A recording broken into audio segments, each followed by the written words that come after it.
बहुत समय पहले एक धनी राजा था। उसका राज्य बहुत ही वैभवशाली और ऐश्वर्य से भरपूर था। उसने अपने पराक्रम और साहस से अपने राज्य का विस्तार किया था। उसके राज्य में प्रजा भी बहुत खुशहाल थी। उसकी 4 पत्नियां थीं। वह अपने सबसे छोटी रानी से बहुत ज़्यादा प्रेम करता था। वह उसका बहुत ध्यान रखता, उसको दुनिया के सबसे कीमती वस्त्र और अनमोल रत्न उपहार में लाकर देता, उसकी हर इच्छा पूरी करता। तीसरी पत्नी की सुंदरता पर वह बहुत मोहित था और उसकी सुंदरता पर बहुत गर्व करता था। वह जब भी कहीं जाता अपनी तीसरी पत्नी को अपने साथ ही लेकर जाता था, परंतु वह मन ही मन घबराता था कि उसकी तीसरी पत्नी कहीं उसे छोड़कर चली ना जाए या कोई उसको उससे छीन ना ले। राजा की दूसरी पत्नी बहुत ही दयालु, बुद्धिमान और विचारशील थी। हर मुश्किल समय में जब राजा को सलाह की जरूरत पड़ती थी तब वह राजा की भरोसेमंद सलाहकार थी। राजा को उस पर बहुत भरोसा था और राजा उसका बड़ा सम्मान करता था। और राजा की पहली पत्नी बहुत ही निष्ठावान और अच्छे हृदय वाली स्त्री थी। वह राजा को बहुत प्रेम करती थी, परंतु राजा कभी उसकी परवाह ना करता। एक बार राजा बीमार पड़ गया और उसको यह लगने लगा कि उसका जीवन बहुत जल्दी ही समाप्त होने वाला है। उसने अपनी खूबसूरत जिंदगी के बारे में सोचा तो उसे मरने के बाद अब अकेले होने का डर सताने लगा।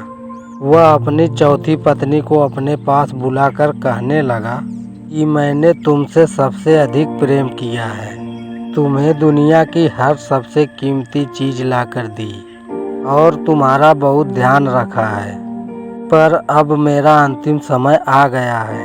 क्या तुम मेरे साथ चलोगी?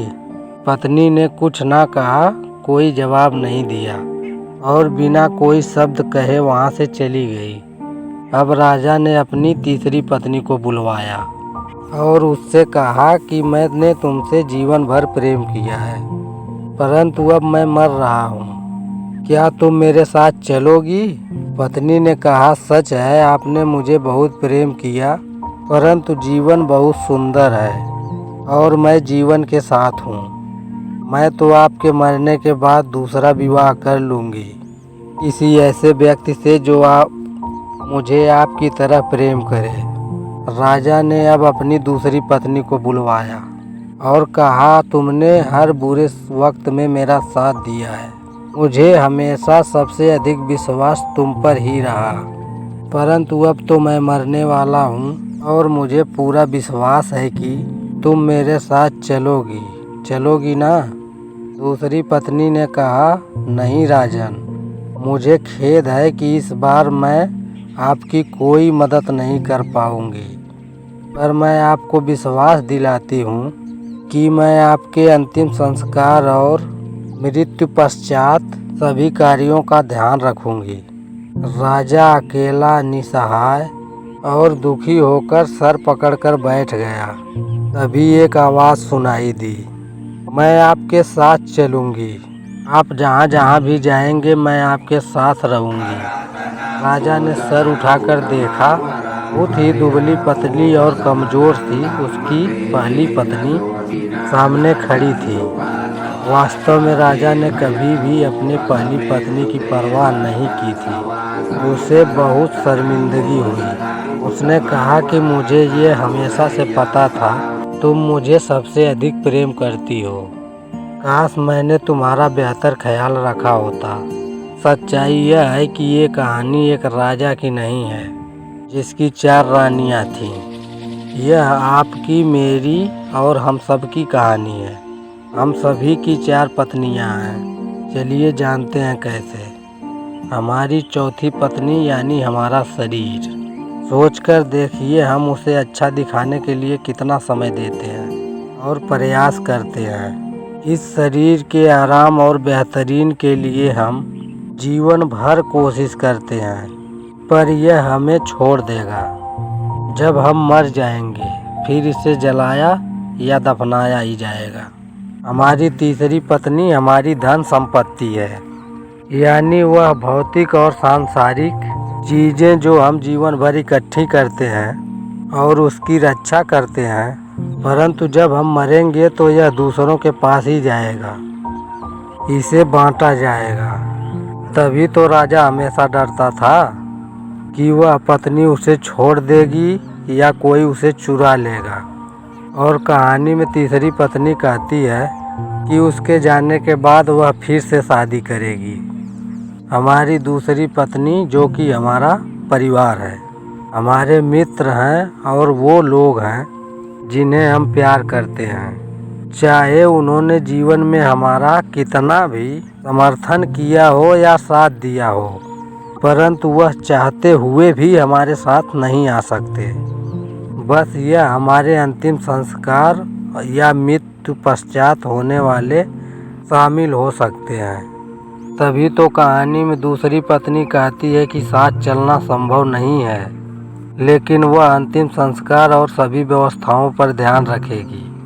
हमारी पहली पत्नी हमारी आत्मा, वह शुरुआत से ही हमेशा हमारे पास होती है और इसलिए हम अक्सर उसकी अपेक्षा करते हैं, जैसे मुफ्त में मिलने वाली चीज़ों की उपेक्षा की जाती है। हम अपनी आत्मा की कोई परवाह नहीं करते, मगर सच ये है कि आत्मा हमेशा हमारे साथ ही रहेगी। हमारे मरने के बाद भी यह हमेशा हमें अगले कदम पर ले जाएगी। ये बात तो हम नहीं जानते कि मृत्यु के बाद क्या है, लेकिन हमेशा आत्मा हमारे साथ ही रहेगी। यही वजह है कि पहली पत्नी भले ही राजा द्वारा उपेक्षित की गई थी, पर वह अंत में चिल्लाती है और राजा से कहती है, मैं आपका अनुसरण करूंगी चाहे आप कहीं भी जाएं। यह कहानी बताती है कि आपको अपने शरीर की देखभाल करनी चाहिए और उसे स्वस्थ रखना चाहिए, ताकि आप जीवन को पूरी तरह से जी सकें। स्वस्थ रहने के लिए स्वस्थ शरीर का होना बहुत ज़रूरी है। अपनी संपत्ति सुख का आनंद लें, क्योंकि यह भौतिक चीज़ें प्रदान करते हैं जो हम सभी को भौतिक जीवन में चाहिए। और अपने परिवार और मित्र को भी प्यार करें, क्योंकि प्रेम के बदले प्रेम ही उपजता है। और इस संसार में सुख भोगने के लिए परिवार और मित्र अत्यंत आवश्यक हैं, मगर अपनी आत्मा को कभी ना भूलें। जैसे हम अपने शरीर, धन और परिवार की देखभाल करते हैं, अपनी आत्मा की देखभाल करना भी कभी ना भूलें, क्योंकि आप और आपकी आत्मा अनंत काल तक एक साथ बंधे हुए हैं। आपकी आत्मा आपकी सबसे वफादार दोस्त साबित होगी। अगर यह कहानी आपको पसंद आई हो तो वीडियो को लाइक और शेयर ज़रूर करें और ऐसी ही कहानियों के लिए हमारे चैनल को सब्सक्राइब करना ना भूलें।